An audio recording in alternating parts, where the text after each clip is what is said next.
శనగలు తాలింపు వేస్తున్నానండి. శనగలు నైట్ నానబెట్టాను. చూడండి, నానబెట్టిన శనగలు ఒక కుక్కర్లో వేసుకోవాలండి. శుభ్రం కడిగి పెట్టినాను. కొద్దిగా ఉప్పు అండి,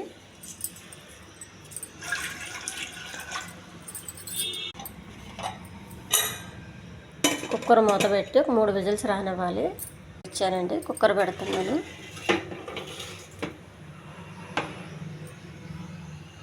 కొద్దిగా జీలకర్ర అండి, కొన్ని ఆవాలు, ఎక్కువ ఏమి వేయక్కర్లేదు, కరివేపాకు, కొత్తిమీర, పచ్చిమిర్చి, కొంచెం అల్లం వెల్లుల్లి పేస్ట్, కొద్దిగా ఆయిల్.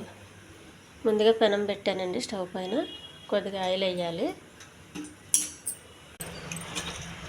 కొద్దిగా జీలకర్ర, కొన్ని ఆవాలు, కరివేపాకు, ఉల్లిపాయలు కోసి పెట్టుకున్నాయి,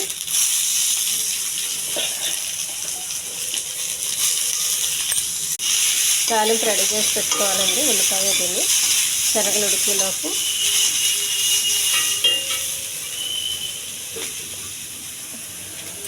పచ్చిమిర్చి,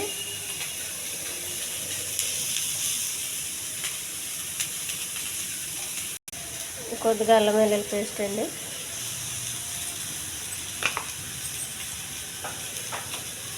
పచ్చివాసన పోయే వరకు ఎగించాలి.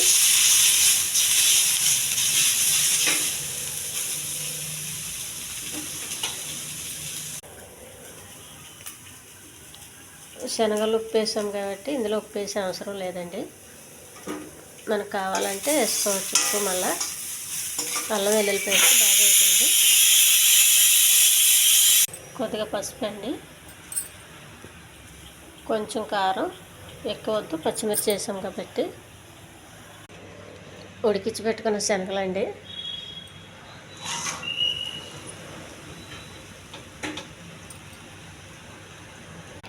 కొంచెం గరం మసాలా వేయాలి. టేస్ట్గా ఉంటాయండి గరం మసాలా వేస్తే. కొద్దిగా కొత్తిమీర అండి. ఈ గరం మసాలా, ఉల్లిపాయ ఇవన్నీ వేసాను కాబట్టి చాలా టేస్ట్గా ఉంటుందండి. మధ్యాహ్నం మాటలు మనం ఆఫీస్కి వెళ్ళే ముందు ఒక కప్పు తిన్నామంటే మధ్యలో అసలు ఆకలేదండి. ఈ ఛానల్ నచ్చితే సబ్స్క్రైబ్ చేయండి, షేర్ చేయండి, లైక్ చేయండి, కామెంట్ చేయండి. ఇది చాలా హెల్తీ ఫుడ్ అండి. చిన్నపిల్లలకి, పెద్దవాళ్ళకి కూడా ఇది తింటే